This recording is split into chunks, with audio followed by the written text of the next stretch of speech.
All right. Thank you guys for coming. There's many people on the other side of the room, so please do not be disturbed by the empty chairs here. So we have Ruslan on the line. I wanted to go over the Cardano staking and just explain to you guys how the ecosystem works and what to expect. And then we're going to go over the questions at the end with Ruslan. So thanks everybody for coming. My name is Umed. I am a financial professional that spent about most of his career in development finance. I do have my own firm at this point, which does cryptocurrency research. And Cardano is one of the first sort of projects that we looked at. Full disclaimer: we do own ADA, so whatever is given here, it should not be should not be taken as financial advice or tax advice or legal advice and whatnot. There's a disclaimer right there you can read. Cardano staking.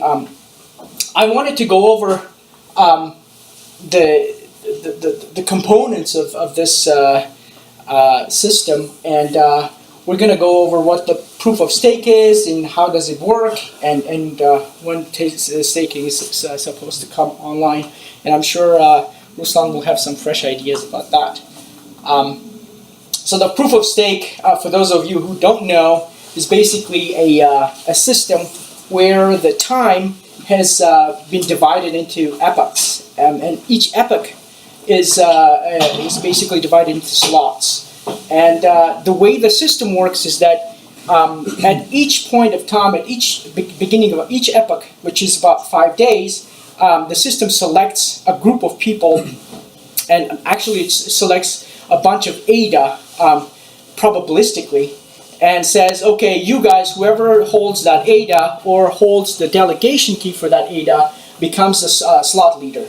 And for the next 5 days, basically what happens is that you don't know when you're going to get called, or your computer doesn't know when it's going to get called, but when you do, you're expected to package some transaction, put them on the blockchain, and sign them.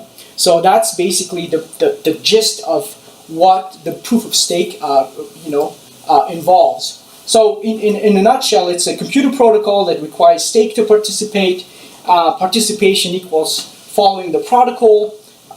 And there's a delegated participation if you do not want to participate, and that's not feasible for everybody.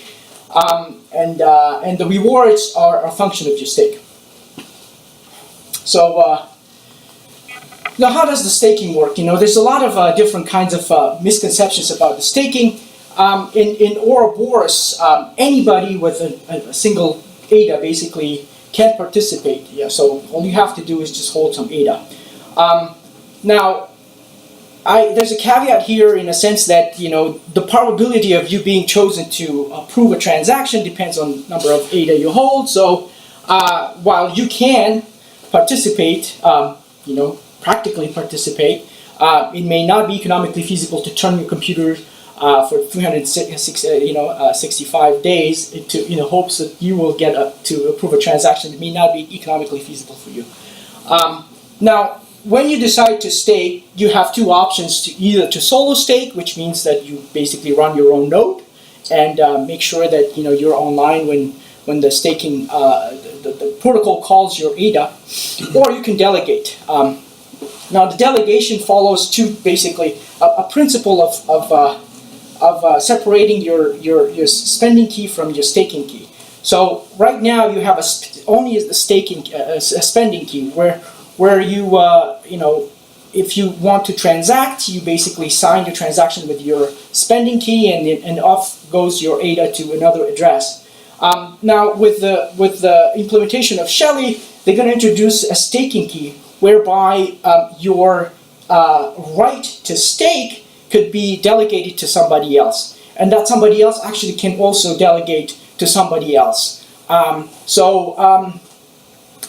In this scheme, basically, what happens is in the beginning of the period, beginning of the epoch, all the stake pools basically will declare their costs, their fees, and then you go through the list and say, okay, I'll pick this stake pool, etc., etc. Depending on how full they are and where you want to be on the cost structure, you pick a stake pool, and off goes the process. So, and that basically locks your stake until you restake it to somebody else. Now, once you stake it, and let's say that you sent your staking key, your authorization to delegated it to a stake pool. They said, okay, our fee is 1%, but the next epoch basically is our fee is 100%. The system will let you know. I'm sure that Ruslan will tell you more about that. So step 3 is basically protocol execution. ADA is randomly selected, as I was talking to you about, and then the stakeholder or the pool validates the block. Now the reward distribution is another part that is really interesting, because what will happen? Come on in, guys. What will happen is that the protocol itself will distribute the rewards to you directly after sending the pool fees to the pool operator. So as I was saying in the beginning of epoch, the pool operator declares his costs, and then at the end of the epoch, the protocol knows what portion should go to the stake pool and what portion should go to each individual sort of stakeholders. So there's no risk for you when you stake your ADA with a stake pool to lose it. So you do not basically transfer the ownership of your stake. Now, the delegation, I basically made this chart to explain what the decision points will be. So at in the beginning, if I were the stake, the guy who holds the stake, which I am, I would just basically look at the market and say, well, ADA is $2, let's say, whatever. And do I want to hold or do I want to sell? And if I want to hold, then I'll be stupid to basically not stake. So I will say yes, I'm gonna stake. So the next question will be, do I want to solo stake or do I want to delegate? And that basically boils down to the question of, do I know how to run the stake pool, or solo stake, or I'm willing to pay a fee and just delegate it. My sense is that with 1,000 pools, we're going to have pretty low fees. So most people probably will stake. So once the staking, in the staking mechanism, basically you look at fee, uptime, perks, and all those kind of things will be. I'm being told that they will be tracked, and you will be able to see whose uptime is really high, whose fees are low, and maybe the stake pools actually will offer some sort of perks. I don't know, the ADA Attainment. I think they are offering some sort of bundled, entertainment stuff. So there might be some pools that would say, okay, well, we're kind of like a commodity where we have uptime and fee, which is clearly visible, but on top of that you get, free ticket to Disney or something. I don't know. So once you do commit your stake to the pool, at the end of the epoch, basically the pool gives you your rewards plus transaction fee minus treasury fee, and then the pool fees will be sent directly to the pool. So that's in a nutshell the staking. So does that imply that for that epoch your ADA is locked? No. So what will happen is that once you commit your stake, as far as I know, I need to basically check with Ruslan to see if there's anything that changed, but my understanding is that once you have committed your stake, so the system will know that this stake has been committed by you, your wallet, and then you can just take it anywhere you want and sell it and whatnot. So as far as system goes, the snapshot of the chain at the beginning of the period basically is what they know, and at the end or at the beginning of the next period or the epoch, there will be another snapshot, and in between you can move your ADA, sell it, do whatever you want. So if I could speculate, I can say that in the there might be some traders who would basically say, "I'm committing this stake to this stake pool," and then they're going to move they're going to move their ADA to the exchange to trade it, which is fine, I guess. I don't know. Any other questions? Yeah. So with Yoroi, is that going to be? Are you going to be able to stake natively from the Yoroi wallet? Yeah, as far as I know, Yoroi will support staking too. Yeah. And wouldn't it be fun if you could just stake from your phone? I'm sure it would be. Tokenomics. I think this is one of the misunderstood parts of Cardano. I wanted to just basically go over it and just to explain my understanding of it. As far as the value and how the whole system works. So as a holder of token, basically, you want to be able to place your finger on one part that basically says, okay, this is where the value is coming from. So a lot of people basically think about rewards in the beginning, which is true in the beginning. Probably rewards will be the main driver of your quote unquote returns. But in the longer term, I think what will happen is that adoption, driven by decentralization, the demand for decentralization, computation, cost efficiency, or business utility, will drive the demand through exchanges, which will naturally increase the price because there's a cap on how many ADA there could be. And at the same time, the transaction fees will increase because there will be more transactions through the adoption. And rewards will be, as I was saying, if I had to put the value of your ADA basically, or if I just basically could say where the value of your ADA will come from in the long run, it will come from the adoption, and then it will trickle down to the demand and then the price. And then the fourth will be the transaction fee, and then the rewards will be the last in the long run. Because rewards are just in the beginning to bootstrap sort of the system. The snapshot of the system currently is such that we have 31 billion ADA issued, and then there's 14 in the treasury, roughly. We don't know the inflation rate unless Ruslan can give you something today. We have 1,000 stake pools. You will be able to do cold staking, which means that you don't have to expose your keys to a hot wallet at all. Rewards are the function of distribution rate, which is the inflation rate, and the treasury tax, roughly. And the pool fees if you decide to stake. Staking is protected on a protocol level, as I was saying, through the staking key. One staking, right? So this slide, Rick provided me this slide from the Cardano effect. Where we are is probably somewhere here right now, because we haven't yet hit the 1.5 release. And Ruslan probably can give you more details about it, but what will happen is that we're going to have the 1.5, and then after that we're going to have the BFT hard fork. So my understanding is that 1.5 is going to come between now and the end of the March, and then in March, sometime in March, sometime in April, I think we're going to have the BFT hard fork, if not earlier.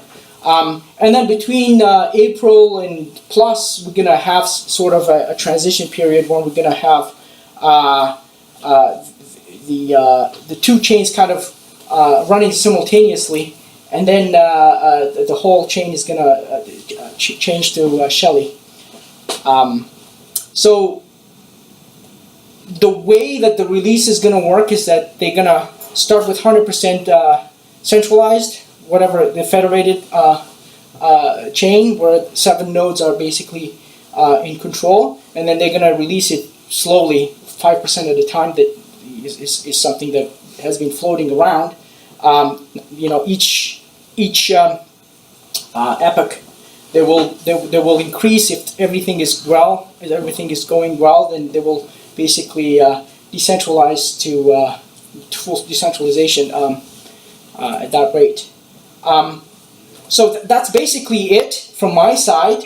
We're gonna have the fun part start right now. I'm gonna switch to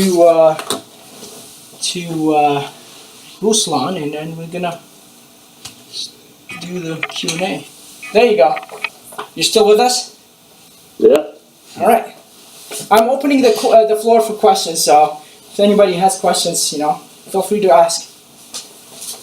So I kind of have a little bit of a fundamental question. I feel like I have a pretty good understanding with the whole proof of work concept in terms of, once a block's done, in order to change anything in that, they'd have to, come up with another hash. And then at that same time, the main chain is moving ahead. So the idea is that they could never catch up. I guess I'm not exactly clear with the proof of stake, like how we're able to prevent some of those similar attacks or efforts to manipulate the chain. And admittedly, I have not read the Ouroboros paper, and that might have all the answers, but I was wondering if you might have like a sort of like an elevator pitch that we could use to explain to people why this is different and as good, if not better, because it doesn't take all the the power.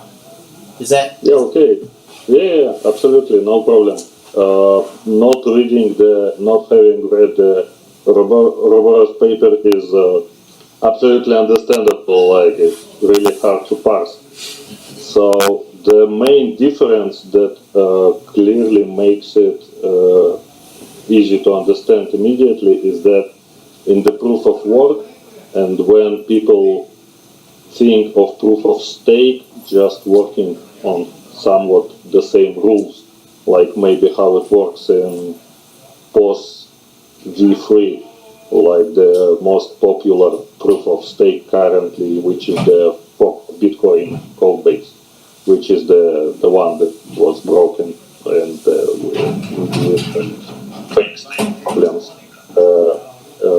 The difference is that in proof of work, if two exactly have not came up with the block, it means that at the same time, in this exact moment, someone else can come up with another block.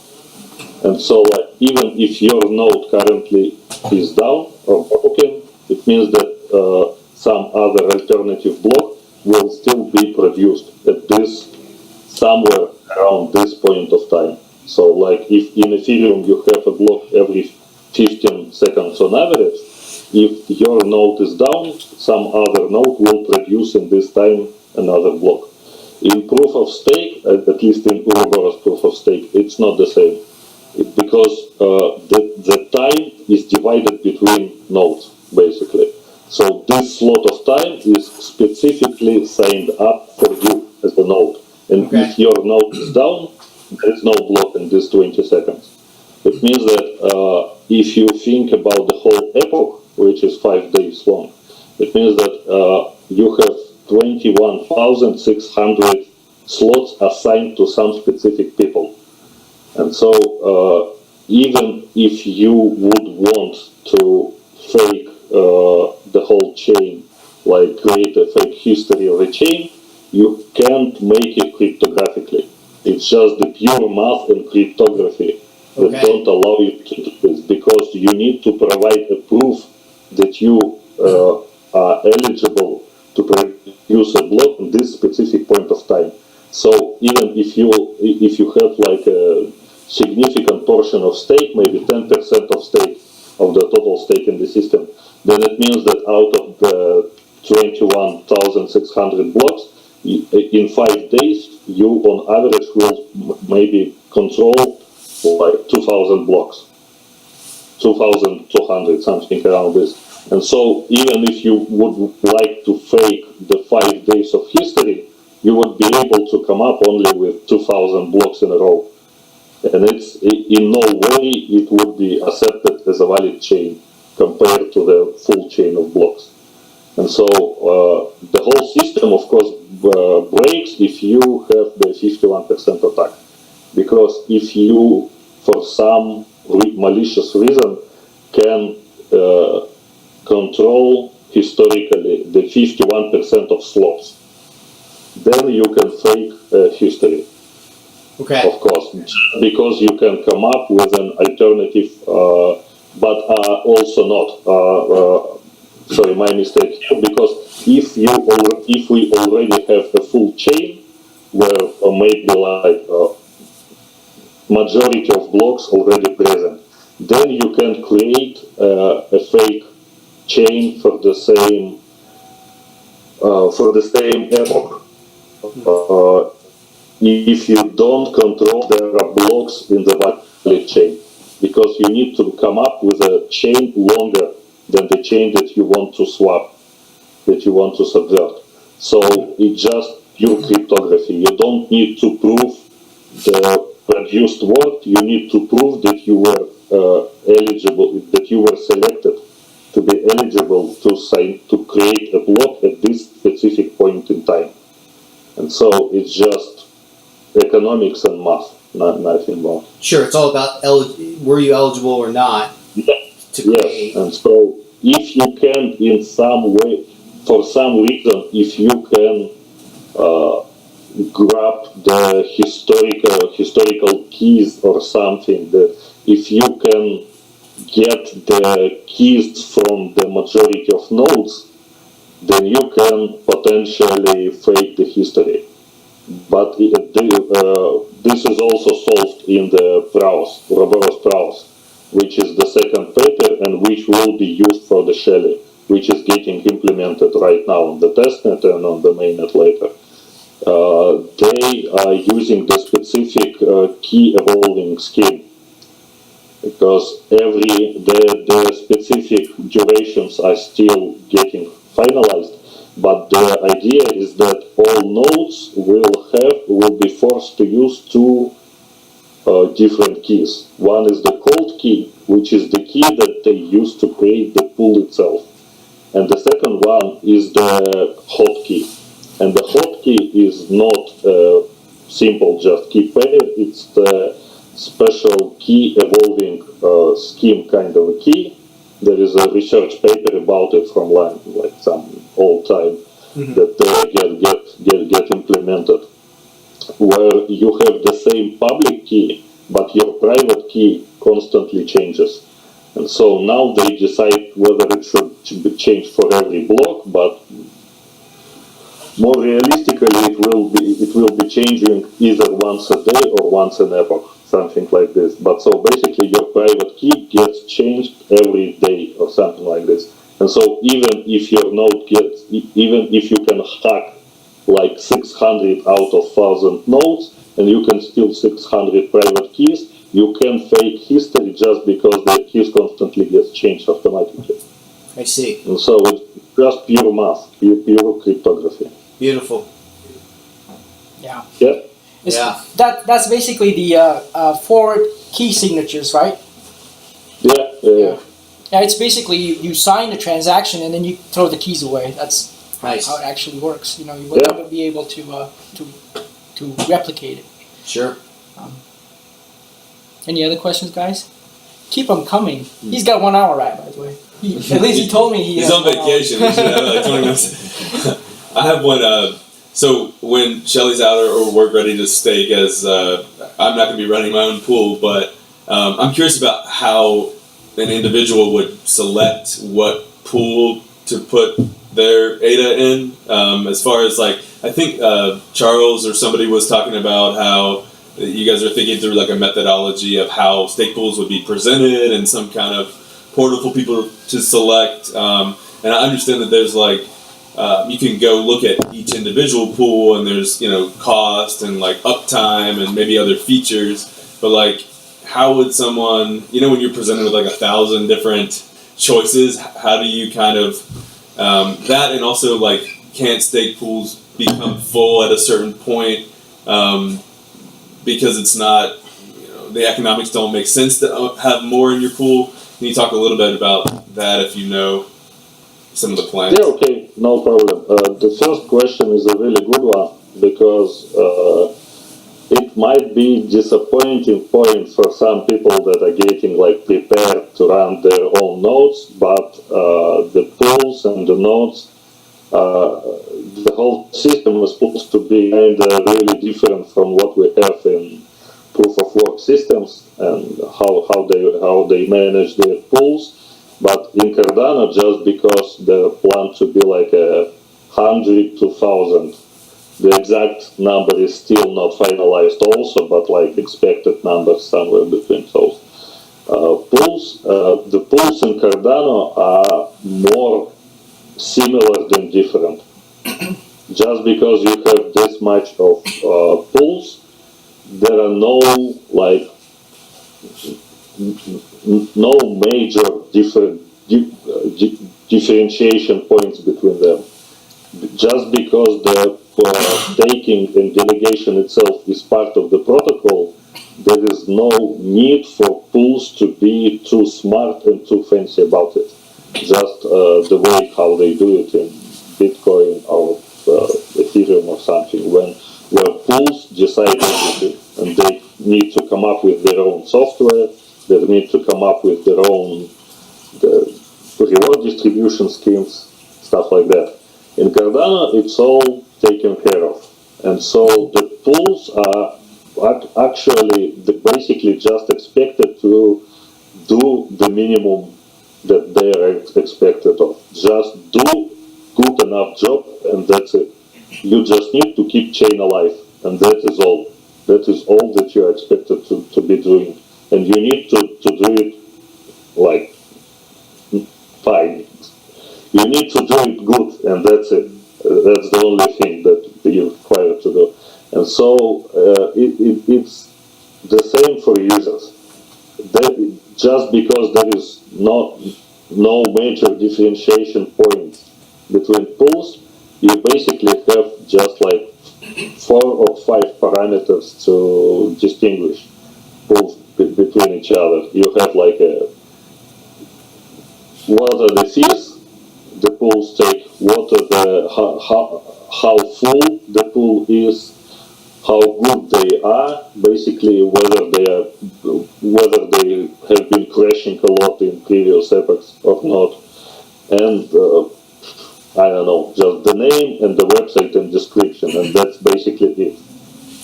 So there is not much to differentiate with. So all users need to do is just open their delegation centers in their wallet, and the pools already will be arranged in the at the top will be the pools that are suggested by the protocol for these users according to their stake. So they already will be the pools that will maximize the profit for this user already will be pushed to top in their delegation center list. And so all they need to do is just to select one or few or maybe 10 pools that they like. It might be pools just from the top of the list. It might be pools that they have read about on Reddit or somewhere and they like it. Just anything. You just need to select pool and then undelegate from it if it crashes a lot. That's it. So could you, I mean, as a user, could you just forget about your stake and say like that pool ended up like stop running or something happened? Like as a user, you would want to kind of just keep an eye or monitor where because if it could go down, you wouldn't be getting rewards, but you couldn't essentially like lose any money, right, because of this separation. Yeah, you can't lose whatever your stake is and whatever rewards you already received. So if coins already in your wallet, they are yours. There is no power in the system currently that can take your coins away from you. Yeah. There is just no condition for it in the system. And so the only risk that you have is the potential reward. So yeah, if your pool is crashing, then you're just losing rewards that you could have received if your pool weren't crashing. So the whole point of delegation is so that users are basically getting paid to apply their human consideration to what nodes should be what node should run the network. And so you are getting paid to select pools that work perfectly, or like in the best way possible. So this is all that required from you. Just select something that works, or something that you like, and something that pays you nice rewards, and that's it. And the whole game theory is created in such a way that the better performance a pool shows, the better will be the rewards in the ideal case. And so, like, if your pool, if the pool that you delegated to performs badly, you will lose more than pool can offer you in the lower fees. Something like this in the very basic case. So, like, it's just more profitable for you to select pools that perform nicely. This is the whole game theory magic. So all the formulas are created in this very careful way, so that if you don't select pools that perform nicely, you just, okay, it's your rewards, you just lose them. So yeah, you need to like keep an eye on it, and wallets will help you with it. So both Daedalus and Yori, when you will have them already configured to delegate to certain pools, when you open them once in a while, they will run special notifications, like if your pool changed some parameters suddenly, if fees goes up or down, if performance goes down. If something like this happens, you get notifications, and if pools just goes down, you get notification that please delegate to someone else because your pool is basically shit. So, and Gotcha. you will be able to delegate on the all versions of Yori, on your mobile too, and so on mobile you will be able to get notifications, just like if something bad happens. Here it is right in your pocket. Should work fine. Awesome. Thank you. So yeah, hope it answers. Definitely. Hey Ruslan, I remember we talked about this earlier, but can you just shed some light on the edge cases where, let's say that I'm at a pool where it's 99%, right? And that's where I want to be because that's where the maximum profits are usually. It's a function of A0 factor there, but let's say all else equal, I want to be in a pool that's closer to being full. And if I commit to it, is there a sort of a guarantee that it's not going to go overboard and then I'm going to get less return? I mean, how does that work? Yeah. I mean, the whole math is very interesting, because the whole system is like it's a liquid state, and so it's easier to just picture it. So picture like we have 1,000 pools, and so there are 1,000 pools, and whatever is a total stake currently in the system, let's imagine it's 30 billion. So 30 billion of ADA is delegated to pools. So, and we have a special parameter called K. And K is like this magic number that, like how much pools we want there to be. And it's not a parameter like you can't create more pools than this magic number. No, anyone can create a pool, and anyone will be able to create as many pools as you can. If you can pay for a transaction, you can create a pool for yourself. It's not a problem. But this magic number K really changes how the reward formulas work.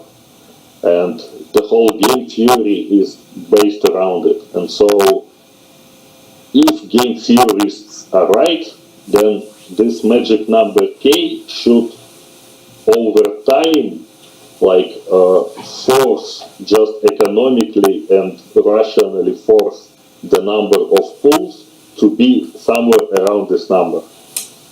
So like it's for the system as a whole, it will be unprofitable to have too many pools over this number. And if the total number of pools is under this number, it just means that there is like untaken profit in the system.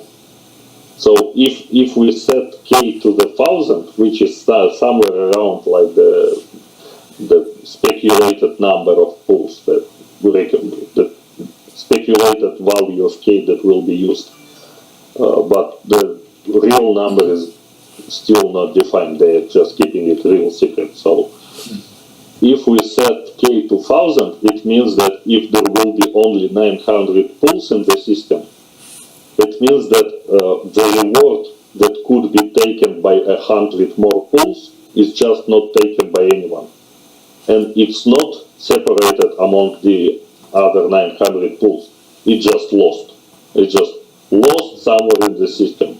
It just some of it goes to the treasury, some of it floats in the air for the next epochs, but it's not taken. And so more and more people are incentivized to create new pools, just because all these rewards is just there. You just need to take it. And if people create more and more than 1,000 pools, then it becomes impossible for pools to get maximum rewards. Just because if the magic number is 1,000, then maximum reward per pool will happen only if there is like 1,000 top pools to which everyone delegates, something like this. And so the whole magic happens when you start thinking about how the total stake changes in the system, because we don't have 100% of the ADA supply constantly also being staked. Because some ADA can go in or out of being staked, because there are addresses like the current addresses and like enterprise addresses. So when you keep ADA on like old type of address or enterprise address, it's not considered to being staked. It's just ignored by staking. And so basically your ADA can move in or out of the staking system. And so if we imagine that we have only 1 billion of ADA currently in the staking, and the magic number is 1,000, it means that each pool can at most have 1 million ADA, because total is billion and magic number is 1,000. It means that each pool can at most have 1 million ADA delegated to it.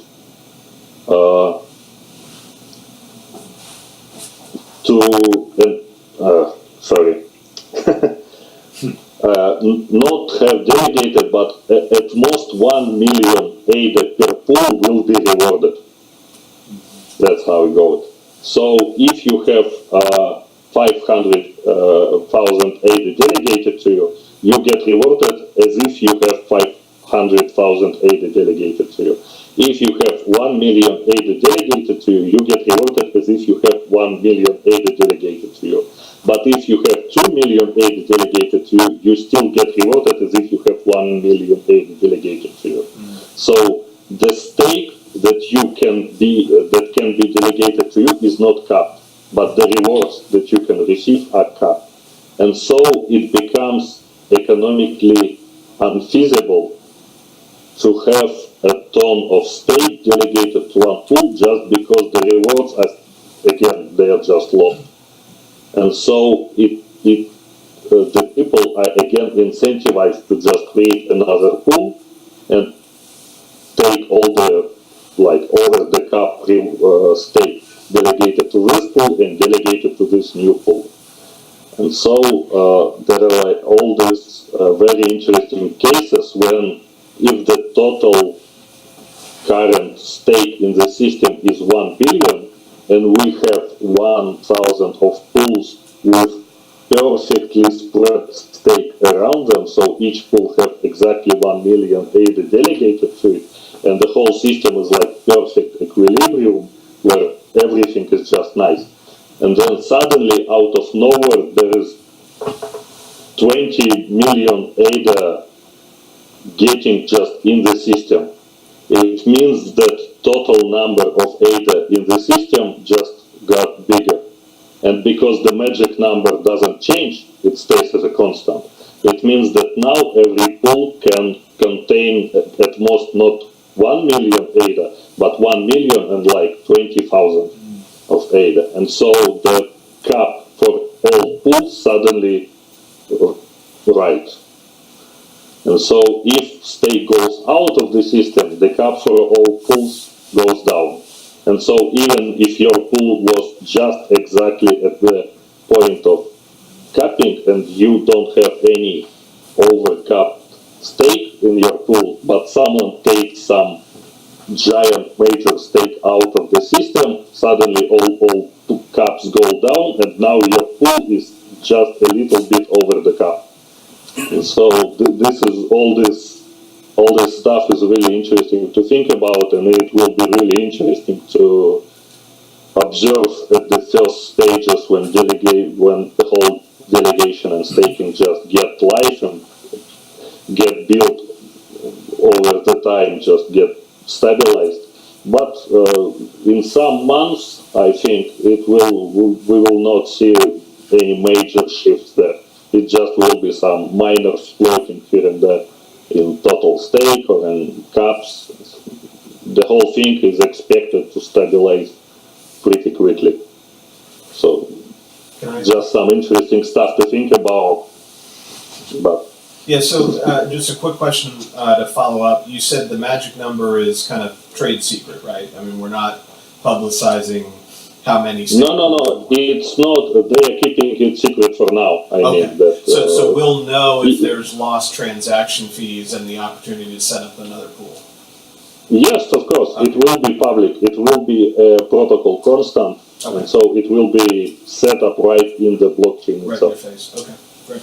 So Ruslan, I just wanted to get a timeline. Let's say that I committed my stake, right? And it's beginning of the epoch, right? And I say, okay, great, I'm in a pool that's 99%. And then I committed my stake, and then after me, some whale comes in, and then it's like 110%, right? And then I'm locked for the whole epoch, right? So does that mean that for that epoch I take the loss? Or, for everybody? Yes, basically yes.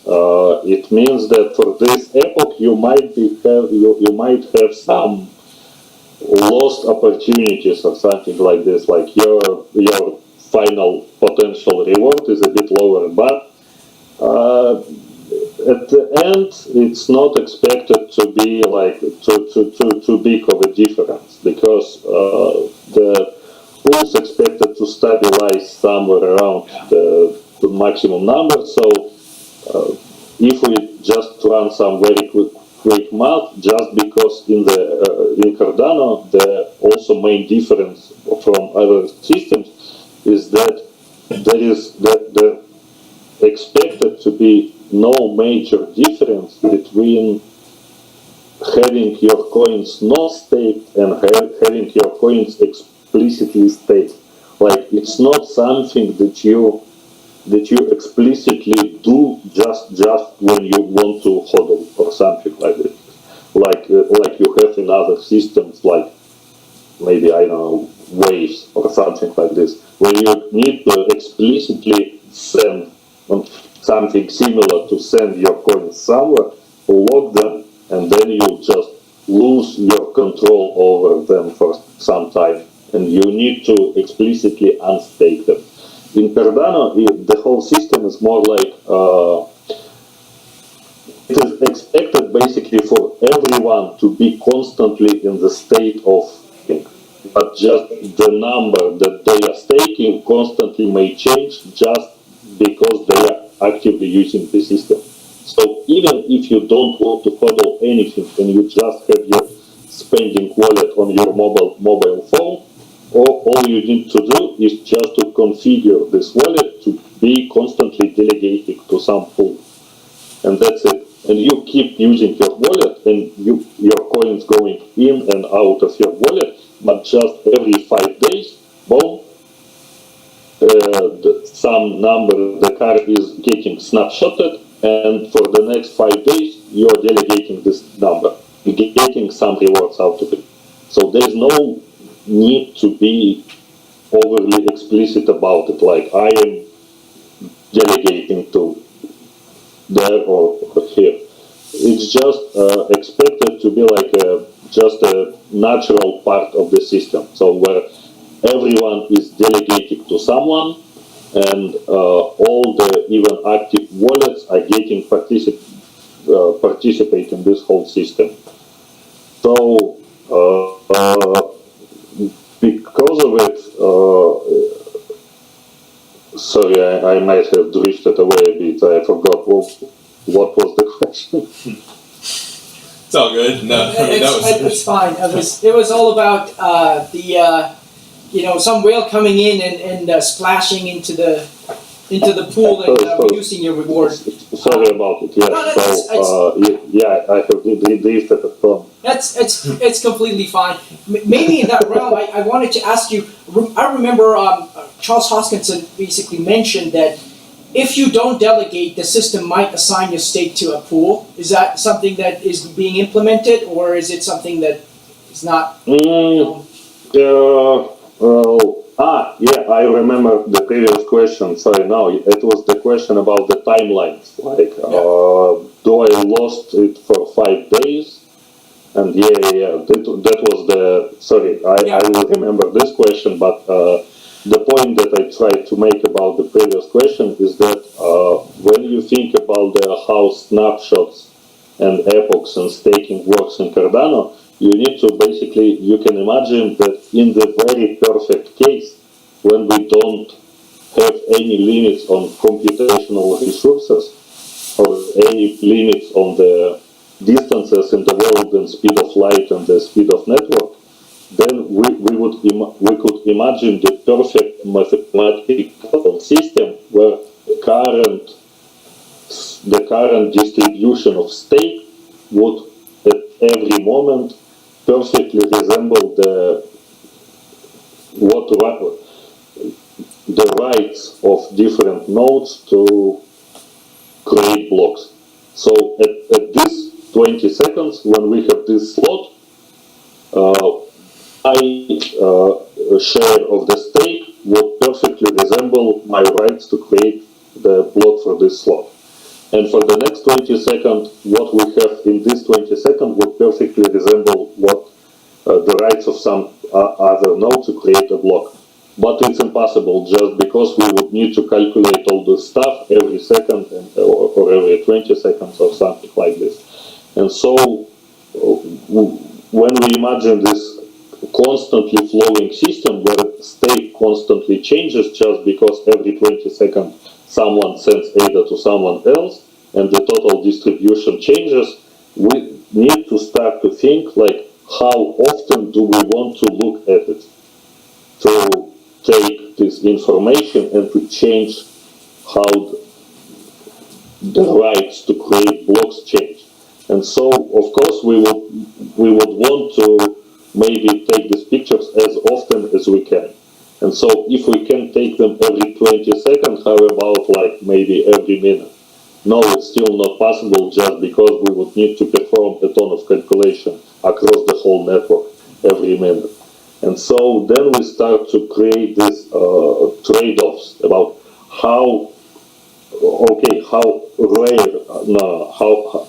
often still we can take these snapshots, but at the same time still have the network like not to have to do all the overhead computation too often to get out of sync.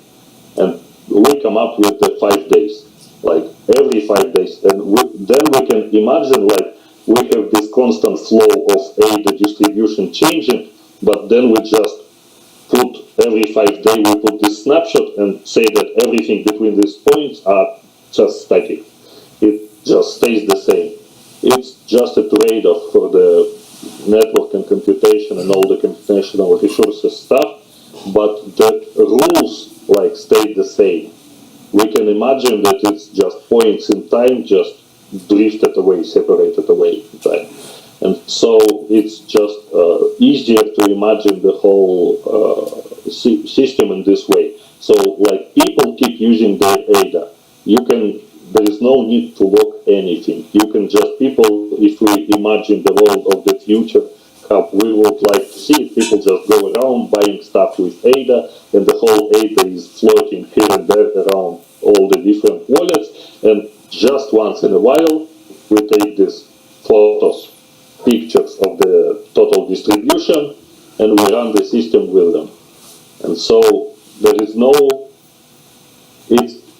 it would be more correct to think about staking in this way rather than in terms of something explicit, like explicit action that user needs to do to send, to lock coins, to delegate them. It's more just a background function of the whole system. And so this is the right mindset to be in when we think about staking in Cardano. So yeah, timeline is 5 days for now, and yes, you can lose some potential profits, but they are expected just to be too little to care about. And so, and it also should be mitigated by selecting multiple pools. So if you split your stake in 10 and delegate to 10 pools, then the chance of your profits potential profits being lost because of some whale are like divided by 10. Okay. Something like this. I had another question. I had another question that was kind of building off that. Is it worth having all your stake in one? Like, does the math change if you have all your stake in one, or if you split your ADA up between different pools? I mean, I understand it mitigates the risk of this whale issue, but like, is the math really any different? No, math stays the same. It's the same like if you have 10 wallets with 1,000 ADA in them and delegate to 10 pools, it's the same as you have one wallet with 10,000 ADA in them. Just because we have the Cardano also will be when and if, when Shelly comes alive successfully, Cardano will be the first fully successful system with correct proof of stake in UTXO. Wow. So actual proof of stake in pseudo, I forgot the word, not private, pseudo anonymous UTXO system. So no one in the system can differentiate or not can. No one in the system is able to find out if two staking keys are related to the same wallet or not.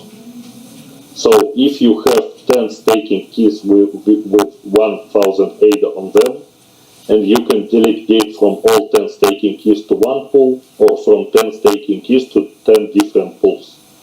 No one in the system can understand whether it's one person with 10 staking keys or 10 persons with one staking key each.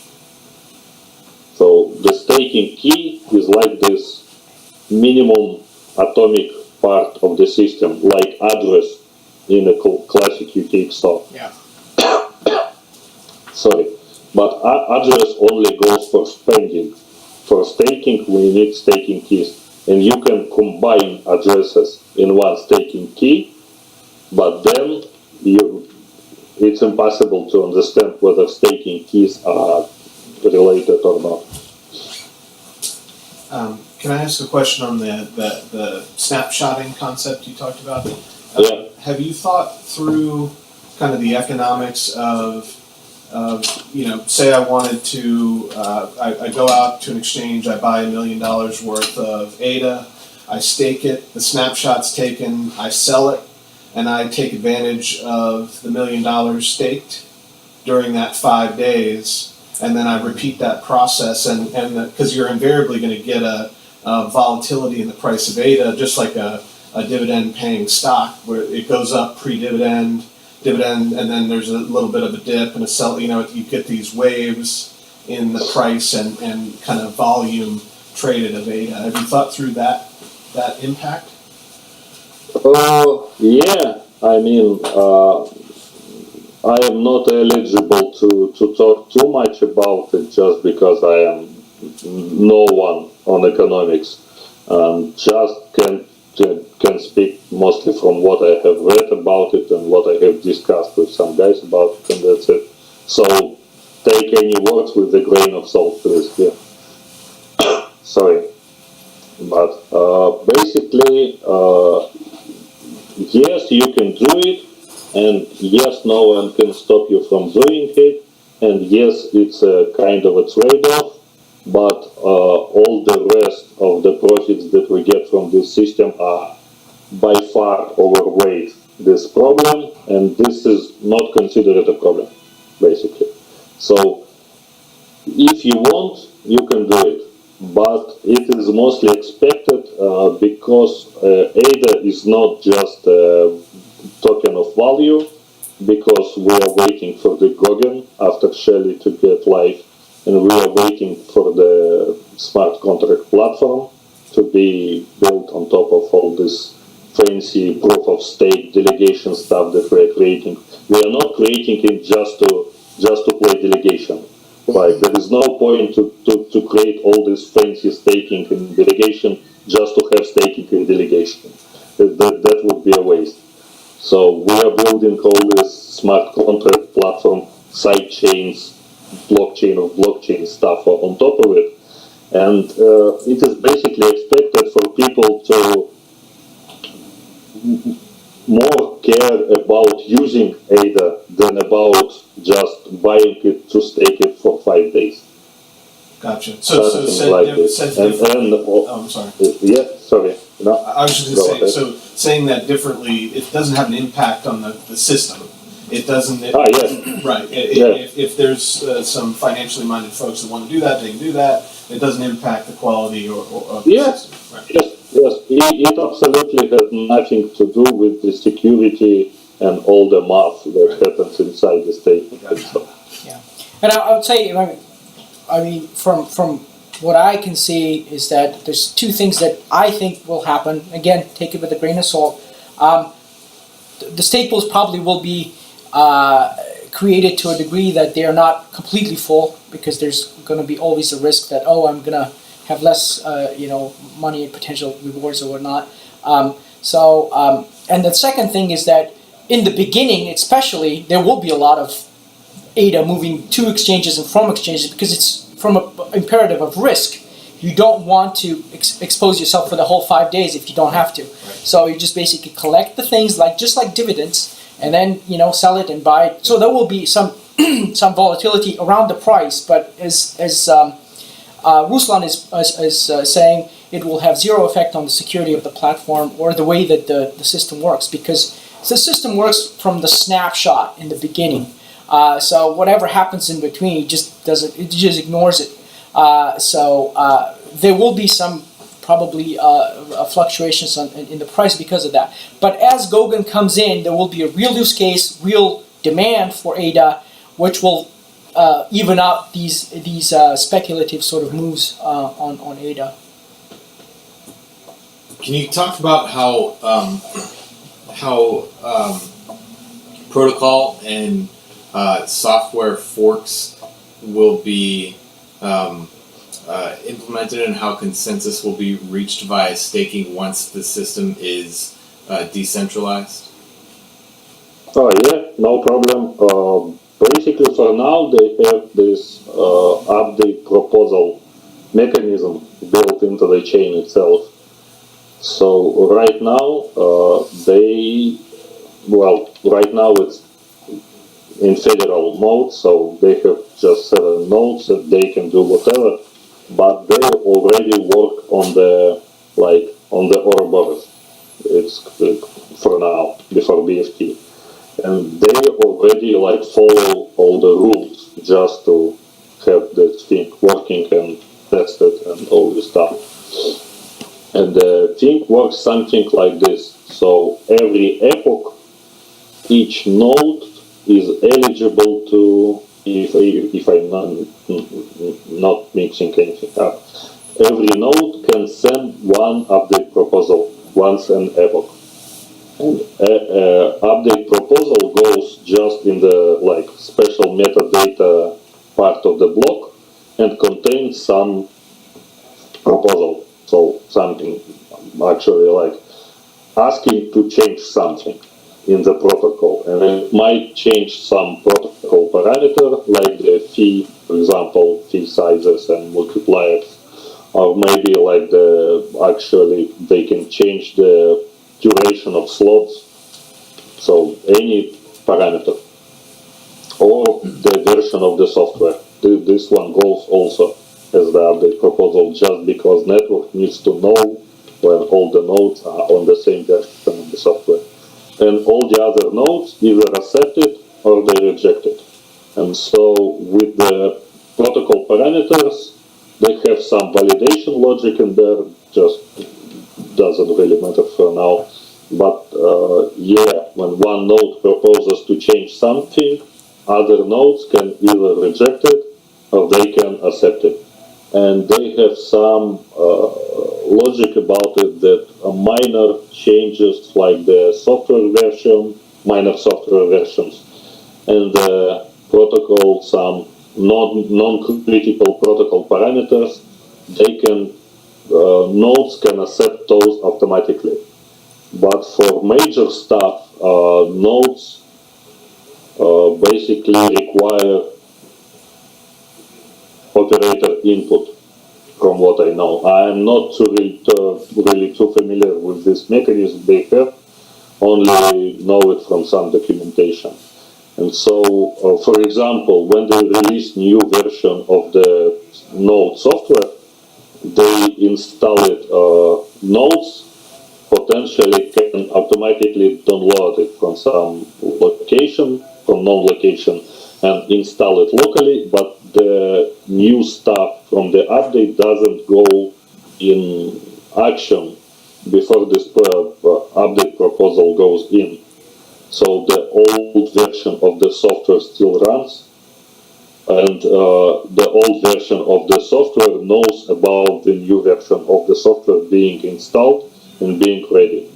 Or it switches to the new version, but new version of the software runs old version of the protocol. So if they have any changes in the software that change how the thing works, changes in the software need to be done in the backward compatible way, of course. And then the new version of the software runs the old version of the chain, and then update proposal goes in, and if all the nodes agree that they have this version of the software installed and ready, then they switch to it. So basically, goes something like this: one node posts the block with the update proposal, and other nodes vote on this proposal just by including this block in their chain. So this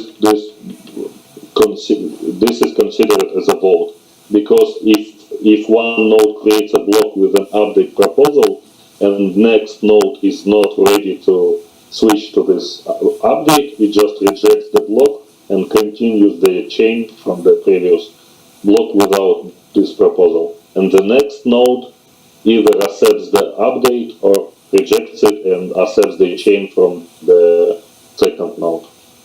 Something like this. Does it answer, or maybe you have another question? Yeah, well, I think it answers for the most part. Just like whenever there's 1,000 nodes, just wondering how easy it is going to be to have like a new implementation of the protocol accepted. Yeah, no, not too easy. Yeah, it's like it's a hard part of this whole decentralized thing. Yeah, updating stuff is like it potentially can take days. basically.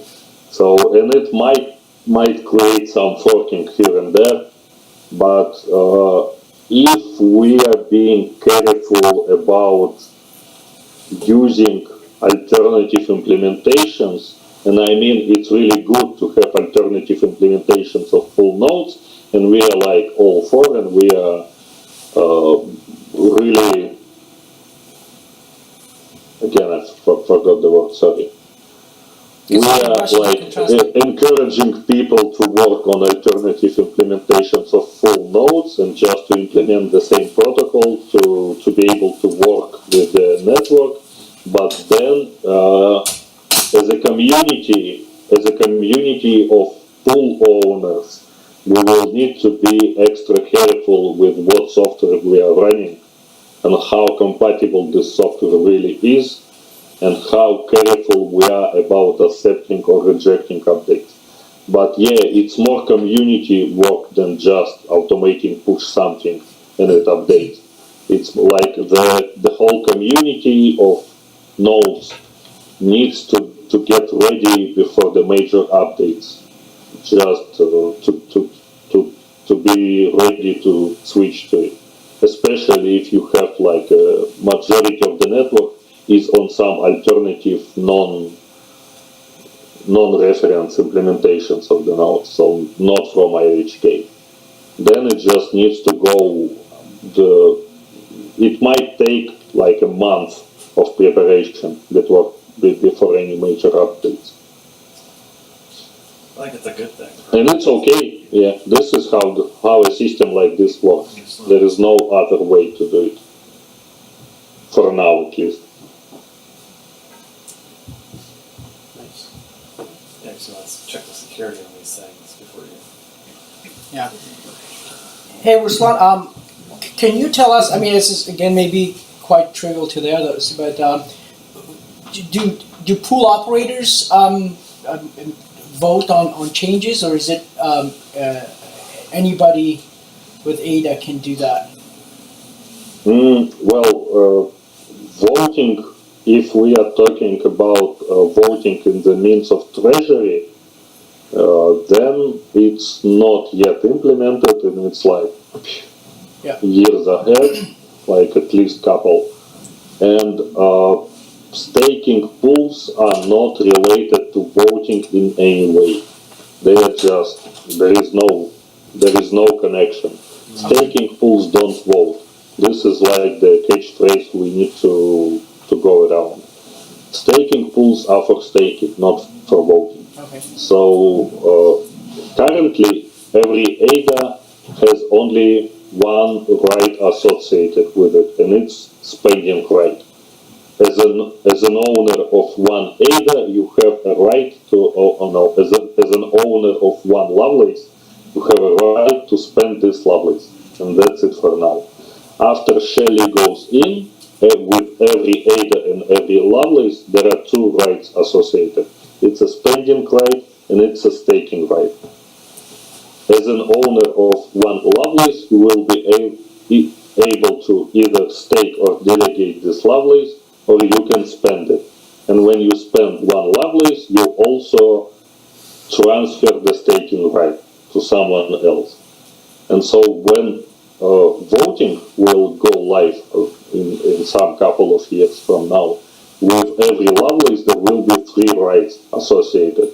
You, as an owner of one Lovelace, you will be able to either stake or delegate this Lovelace, either you will be able to vote with one Lovelace, and those rights are not related to one another, or you will be able to spend this one Lovelace, and by spending it, you also transfer voting and staking rights. Something like this. So separately you have delegation center in Shelley, and separately you will have the voting center in I forgot what's the fifth part called. Great.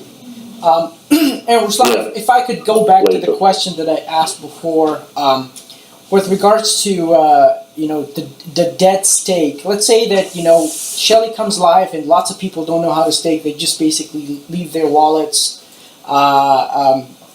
without doing anything.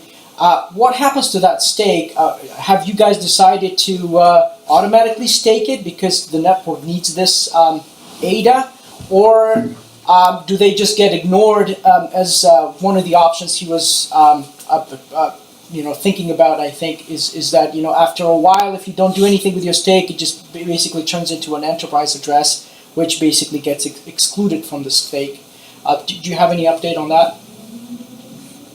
Yeah, this is the question about Charles talking around about having maybe stake delegated by default to some pools, and really wanted to answer it just because it's a really, really, really hard problem, and there is no officially known idea on how to solve it for now. So, and we have some ideas from Charles going round, and he had some ideas on how it might be solved, but it's not a part of the official research yet, and it's a hard research problem. It's not solvable just by doing something obvious, unfortunately. And so the problem is that, of course, the maximum security of the system is with 100% of supply constantly being staked. This is like the perfect case. But we can have it just because, you need this explicit decision from people. This is like the whole point of delegation, so that people can apply their human judgment in order to select pools. This is why we have this transition time, basically. We have this transition period. When Shelley starts, we still have the whole network in the federated state. So we still have only 7 nodes producing 100% of the blocks. And as time goes by, with every epoch, something like 5 or 10% per epoch, each epoch, 5% of slots are getting allocated towards the public pools, public nodes. So that on the epoch 2 of Shelley, for example, out of 21,600 blocks, 2,160 blocks will be open for all the public pools to create. So they will, all the pools that will exist at this point in time will be able to win one of 2,160 slots. And if they win them, they are eligible to create blocks. And so the core cluster of 7 nodes still controls and creates 90% of the network. And if everything goes okay, if we out of these 10% of open slots, we get like hopefully at least 95% nicely created, on the next epoch we now have 20% of slots open. And if everything goes okay, on the next epoch we have 30% of slots open. At any point in time, if we have something goes wrong, on the next epoch we go back by 10% and try again. And this expected to go, well, at least for maybe 10-15 epochs, which is like a couple of months. This is the solution that currently we're thinking should be fine enough to transition. Just because we need to be careful about how we transition. We can't just dump all this stuff on the nodes like go do something with it. So for now it should be enough. There might be some solution, some smart solution on the dead stake implemented basically at any point later. And it will be really cool if we can come up with something secure and fair and working. But for now, there is no official research on it. So this is all I can say. What'd you call the name of the problem? Dead state? Dead state, yeah. It's like when people don't delegate or forget to delegate. Yeah, it's like if I have a wallet with a couple of millions of ADA, but I just don't care and I just never select a pool. And I open Daedalus and it says like, please select a pool, and I say nah. like I leaving the don't money need on the your- table. Some people don't want more money. I don't know who this is. People don't match their 401ks all the time, so this is very plausible. That's true, yeah. Yeah. Well, I mean, I kind of, if they don't, let's say that, you know, some sort of solution is implemented that ignores their stake, wouldn't that be better for those who actually stake, because there will be, the rewards will be distributed among, you know, less. So what happens to the debt stake rewards? That's what I wanted to ask. Like if the system, yeah. It is ignored. For now, it is ignored, and it is better for all the people that stake, because the lower the number of total stake in the system is, the higher are rewards. Yeah. But at the same time, the worse it is for system. Yeah. Because for the system, you need the more stake you have, the more secure your system is. Because the harder it is to run a 51% attack. Yeah. But at the same time, everyone gets lower rewards. And so basically, currently, this is purely economic problem, and it is expected to have a self-resolvable purely economic solution, because the lower total stake you have, the higher the incentive for people to stake, because the rewards are go higher up. And so if the total number of stake goes down, people are incentivized to stake. And if the total number of stake goes up, people are get disincentivized to stake. Well, not disincentivized, they don't It's lose less anything. attractive. They are less incentivized to stake, just because it might not make any, like, it might not be interesting enough for them to bother. And so the whole system is expected to come at some equilibrium where the staking, this is the part that I like, because I get to tell people that staking rewards will be exactly of the size which is Accepted by the market. which is suitable for the majority of people. So how high will be staking rewards in Cardano? They will be exactly at size that majority of people like. Because if people don't like them, they don't delegate and rewards go up. Perfect.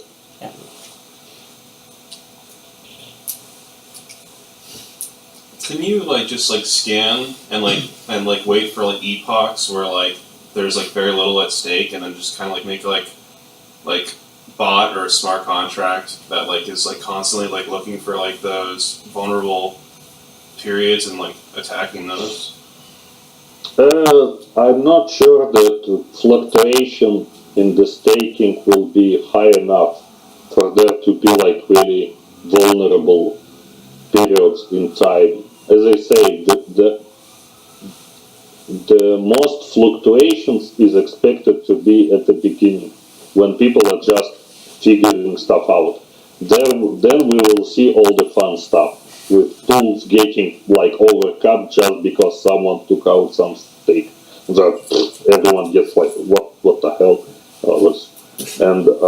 But over time, it's just expected to be in few months. It's already expected to be like too stable to bother with anything like this. So yeah, you can at any point, you don't even need you need smart contract to. Yeah, but it's still like its latest ideas signal something that smart contracts will not be able to participate in delegation and staking. So it's like a specific design solution which is still being discussed, but staking and all that's related to staking and rewards and delegation, it's expected to be not accessible for smart contracts. Is it like Ethereum where you have like externally owned accounts and then you have smart contract accounts? You try and do the same thing with the settlement layer where like I can't like necessarily maybe store my data in a wallet that also has like smart contracts in it that are like, maybe doing malicious things. For example, like would be like the edge case where you're trying to avoid, like, maybe I put my money into that and they update the protocol in the wallet and do things like that. Are you trying to like separate concerns in that way, where like maybe wallets can or cannot use smart contracts? Well, yeah, the basic idea is that you have separately a settlement layer and you have separately a computational layer. And all the fancy stuff on the settlement layer, it exists and you can use it through like scripts and maybe APIs and stuff like this. You always can automate a wallet. This is not a problem. But it's just not accessible for smart contracts. There is just no API in the smart contract language to use all this stuff. So like you can't automatically withdraw rewards from you can create a smart contract that spends rewards from staking, something like this, which is still being discussed because alternatives are open all the cool possibilities where you can have maybe purely automatic smart contracts that just live in the system and being fueled by some pool rewards or something like this, and they can spend these rewards to keep doing some cool stuff, but it's still discussed. But for now it's expected to just be completely separated. All the stuff on one side and all the smart contract stuff on the other side. And so you can just run like a Explorer node and you can create a script that looks for the current total stake in the system, and you can detect when it goes up or when it goes down, but it's not expected to give you any too much options in malicious stuff, because sorry, if the transition period goes well, the system will be too stable for these fluctuations to mean anything anything high enough, like for malicious activity to become possible. So it's not like the total stake in the system will go down to 1 million, so anyone with 500,000 ADA can run an attack. So yeah, I mean, well, yeah, hope it answers. I mean, like, yeah, you can detect it automatically and you can act based on it, on this live data. Maybe there will be potentially, it was thinking about maybe there will be some economic feasibility and in withdrawing your stake from, but no, it just makes no sense. Like, even if rewards goes up, you don't get any profits by withdrawing your stake. You still will get more than zero rewards by keeping your stake delegated. And so, I don't know, if you can find some activity that you can do with ADA not being delegated that will give you more profits, then yes, then it's cool. Okay, maybe it's like, might be some cool indicator whether you should trade or stake. Just like a website that shows to trade or stake in this epoch. Like, if you were a malicious actor, you don't necessarily care about making, like, I think that's another thing that's not really talked about. It's like, a lot of people are like, like, it's all about, like, oh, it's the edge case where, like, a bunch of malicious actors get together and then they maximize profit by changing transactions. But I think there's going to be a lot of, there's a lot of risks also with malicious actors that actually don't care about, like, making profit off the network. Just, like, burn it down. Yeah, just, like, reduce all the credibility in it. So that's, like, I guess. Yeah, of course. No, it's a valid concern and it's a good point. Yes, I mean, it always goes down to this assumption that we are living under the system where it's too expensive for you to try to acquire enough stake to run an attack. This is the very baseline of the whole system. So the whole proof of stake system is just this one assumption. It's always too expensive for you and not really profitable. Well, So unless you have it might be profitable, of course, if you run like double spendings and stuff, but it's just or if you have a too computer expensive product, to you're try. looking to bring it down. But like, if people aren't automatically delegating their stake, I mean, in the beginning, is that there going to be many situations where, like, maybe someone who owns a lot of stake or a bunch of actors who own a bunch of stake who are really on top of how things are working and it goes live, like, isn't there going to be a ton of that happening? Because, like, people aren't going to be automating every 5 days, you know? Well, It's he like said you're- that he's going to be controlling, like he's going to slowly release over 15 epochs, I think. So that's what this sort of solves, to just make it calm after a while, and then it wouldn't be such an issue. I think that's what you were getting at earlier when you said you were releasing, what, 10%? Yeah. There will be a transition period. We are not just they are not just dumping the whole delegation stuff on the nodes and like there is one node running the whole stuff. No.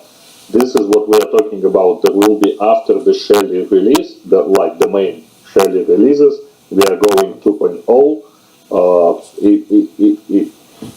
It's still controlled by centralized IOHK nodes, and it goes a little bit decentralized with each epoch. So every 5 days, 2,000 slots go decentralized, and the rest of the epoch is still centralized under IOHK. And if things go bad, and if pool crash and nothing works, and will just majority of the open slots are just lost. Sorry, we just go back. They just reduce this magic number, and in the next epoch we have 0 slots decentralized, and it's back to buyer. And then we sit around and think what gone wrong. So this is the idea on how we go from stable centralized to stable decentralized, and it might take 2 to 6 months, and it's okay. This is the idea. If it takes us 6 months to go to a stable decentralized state, then we will go for 6 months, because it's better to have stable decentralized system in 6 months or in 1 year than just have it down in 2 months. This is the best shot that we have for now, as I see it. Hey, Ruslan, I remember last time we talked, last meetup, I think. Sorry, I lost you there for some time. Can you please repeat? Oh yeah. So last meetup, I think you mentioned that the earlier pools that go up and become part of the network, the 5% and the 10%, etc., they get outsized rewards. Is that still the case? Let's say that you're approving 10% of the transaction, but you get 100% of the rewards. Is that still the case? Yeah. Yes, exactly. This is why this is a special case for people to be more and more incentivized to get on the network, to create more and more pools. And so the idea is that on the second epoch of Shelly, we will potentially have 10% of slots decentralized. But at the same time, we already will have 100% of rewards for those slots. And so the whole system is created in such a way that when second epoch goes live, we have 2,000 slots open for everyone and 18,000 slots open only for IHK, now closed. And these 2,000 slots, they are they supposed to emulate the whole epoch. We pretend like these 2,000 slots are the whole epoch. And so actual snapshot is created with the whole rules of Shelly. We create snapshot, we look at the stake distribution among pools, and then we divide this, split these 2,000 slots among all some number of nodes that we will have at this point. And so they create the blocks, we look at how they create blocks or not create blocks, and then we divide the number of rewards the same as if they have created 20,000 slots instead of 2,000. So the number of slots, the amount of rewards is still the same, like for the whole epoch. And so IOHK get no rewards still, like for now they're getting no fees for running the network. And so all the rewards go towards these pools. And so it's like a huge, just giant incentive to get in there and be among those first pools. And this is created specifically so there are more and more pools created in the beginning.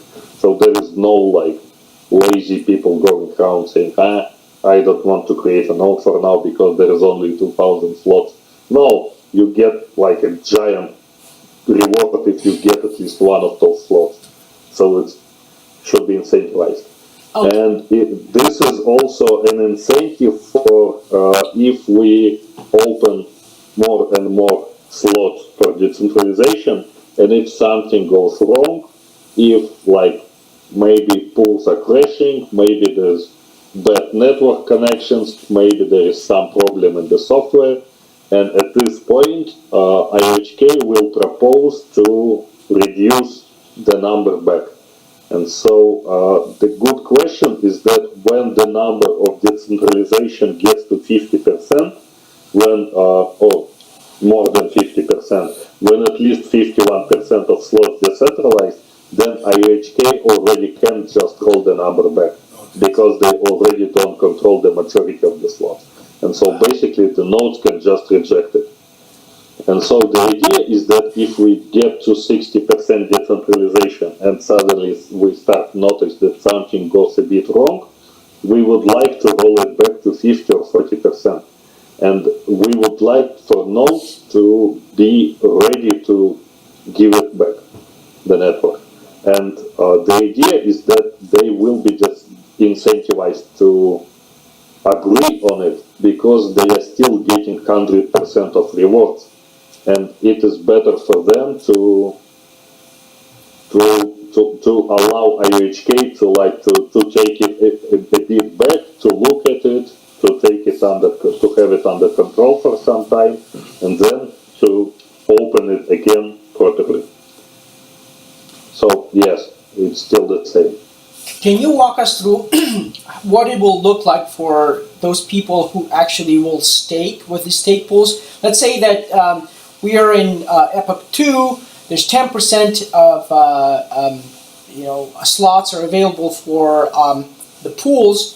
Now I'm a user, do I rush to get those, to delegate my stake to these guys, or what will happen from a user's perspective? Do I get my rewards the same, or only those lucky few who actually got their stake into these pools will get rewarded? Oh yeah, users will get the 100%. So when we talk about pools getting 100% of rewards, we need to remember that the whole system will already work in the. So we should. The easiest way to imagine it and to understand it is that just imagine that second epoch of Shelley will be fully decentralized, but there will only be 2,000 slots. And this is like the whole epoch. And so the pool run 2,000 slots, and then there is like also 18,000 slots run by IOHK, but we just ignore those for the whole decentralization system and reward system. And on the next epoch, this is like fully decentralized epoch, but now there is 4,000 slots instead of 2,000 slots. But rewards are the same, and all this, the rest of this is the same.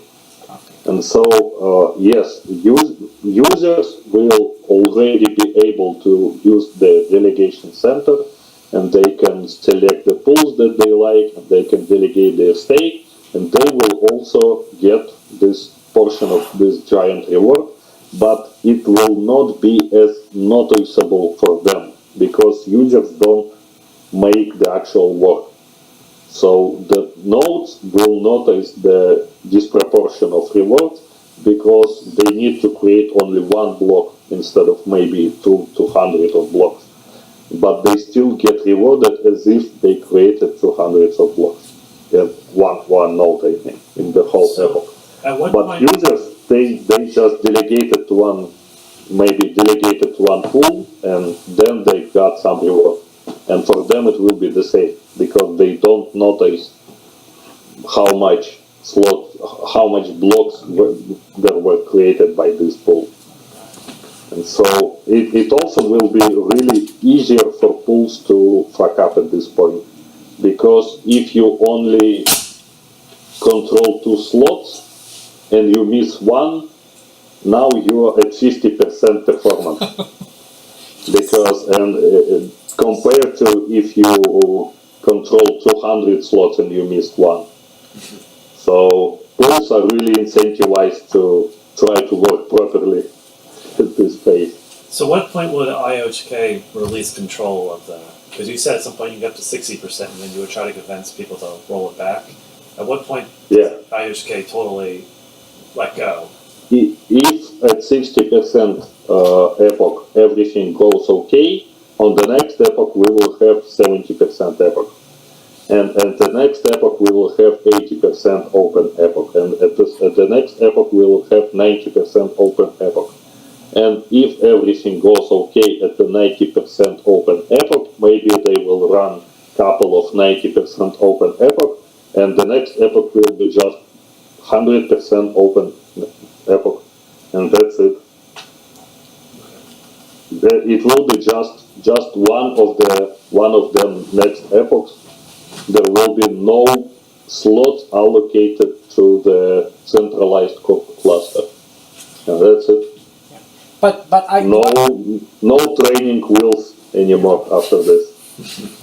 But they will have their own pools, staking pools, right? Emorgo, Oh yeah, IHK. yeah, most probably, yeah. There will be like a couple of IHK pools, couple of Emurgo pools, couple of Cardano Foundation pools.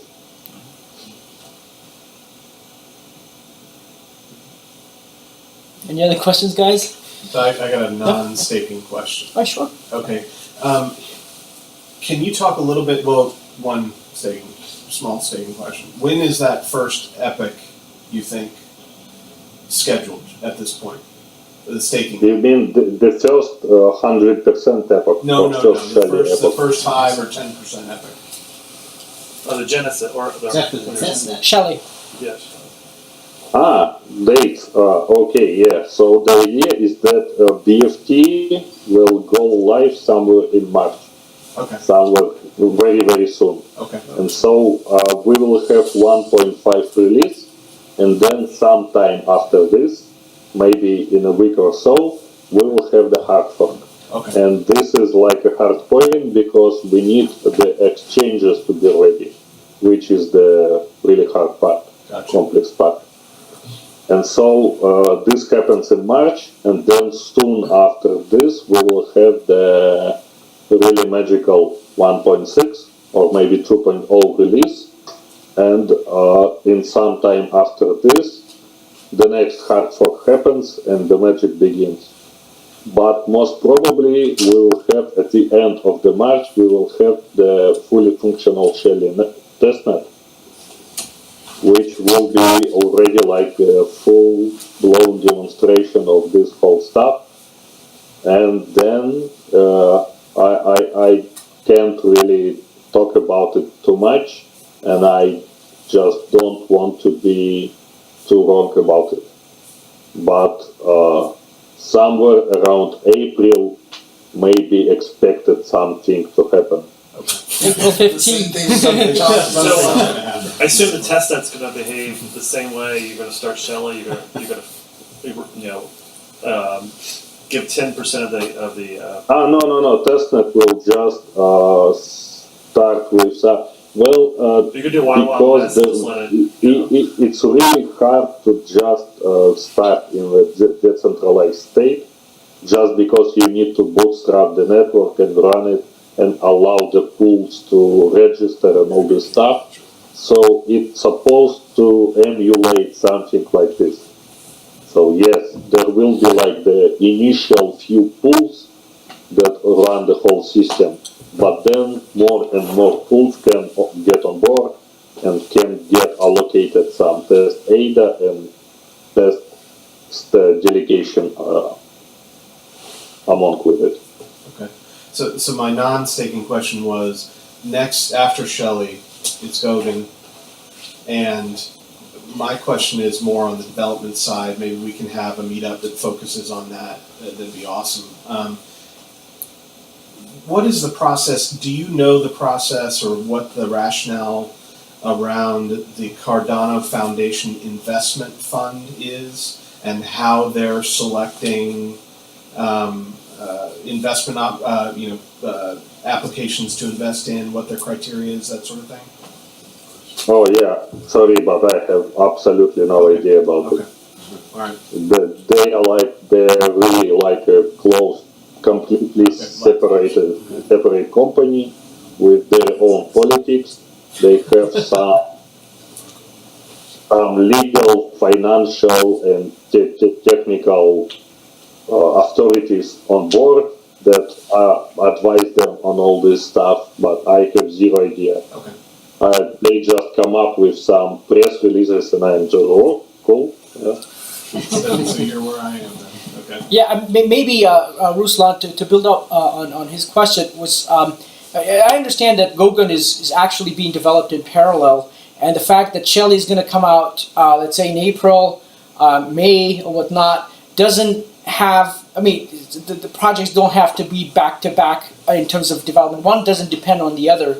So is it reasonable to assume that once the Shelley becomes fully decentralized, let's say 6 months, right? You know, just to take one number, that the next day we could potentially have Goguen up and running, because at that point, you know, it could be ready at that point.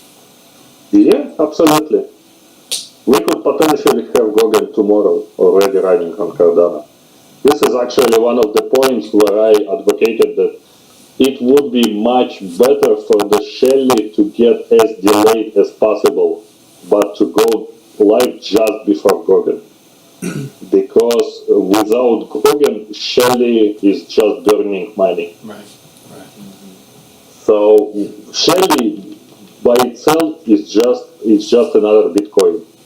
It's just having a coin, a decentralized coin, which is nice. It's cool and all. It's proof of stake, too. It's good, but we don't need actually to have more than like 3 or 6 months of it to be sure that we all are ready to run Goguen on it. And Goguen is the main magic part.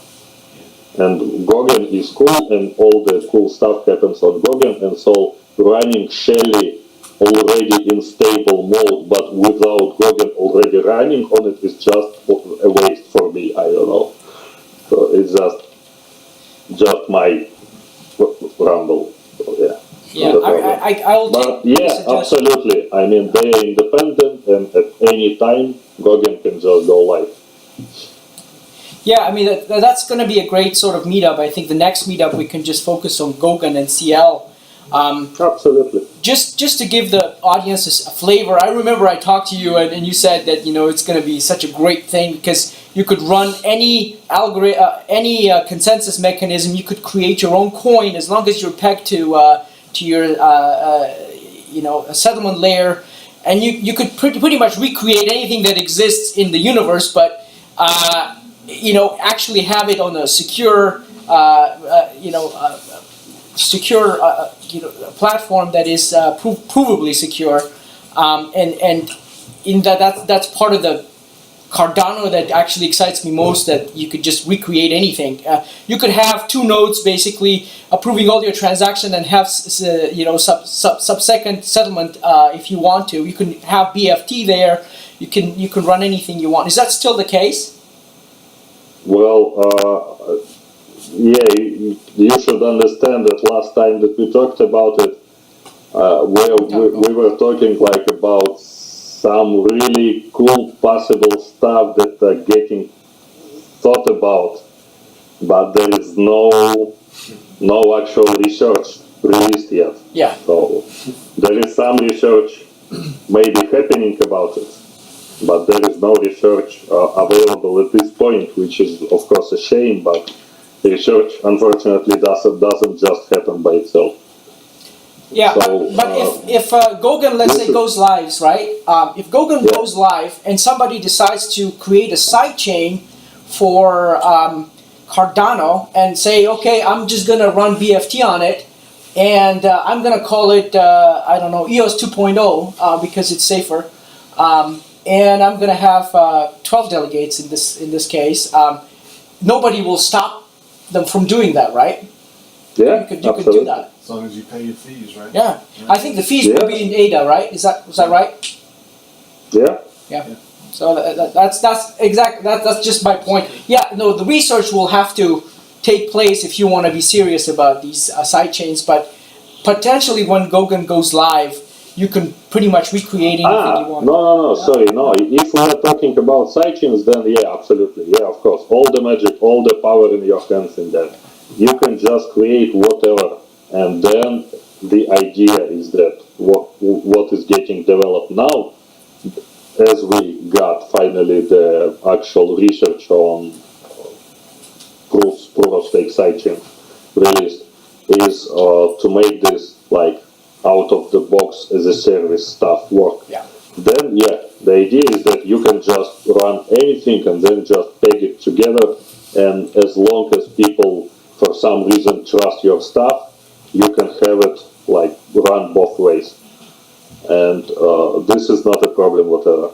The complex magic stuff that might potentially someday be real, what we talked about is if you can like run a custom like sidechain as a service, not as in connecting your already running existing chain just to be pegged to Cardano, but as if run a custom consensus on the Cardano sub network itself. Yeah, no, that's a great idea. I think the next meetup, maybe we could just focus on CL and see. Upon your availability, of course. I think you're going to be busy for quite a while, but it would be nice to cover this. Yeah, we could schedule it on finally to have a meetup after the Shelly runs. Yeah, absolutely. Then we will have all the time in the world. Yeah, absolutely. Like, you guys have any questions? Any other questions? I think we should let this guy go. Yeah, no, that's on vacation. I mean, I feel we bad can about talk it. all night. And we see your wristband, so hopefully you're somewhere fun. No, it's just it's a hotel thing. I thought it was maybe a cool club or something. Yeah. Hey, Ruslan, thank you so much for making yourself available. I told a bunch of people that you're not available, so the guys who did not come because they wanted to see you, they kind of missed you. But thanks for coming. I really appreciate it, and I'm sure. I only want to talk to people who are ready to come to the meetup where I am not present. Right. That's a good message. Great. I mean, again, I want to thank you again, and then we'll Thank you guys for organizing all this stuff. This is really awesome. Yeah. All right. Yeah, Okay, thanks. I'll talk to you later. Thanks so much. Bye bye. Thank you. Thank you guys. See you later. Bye bye.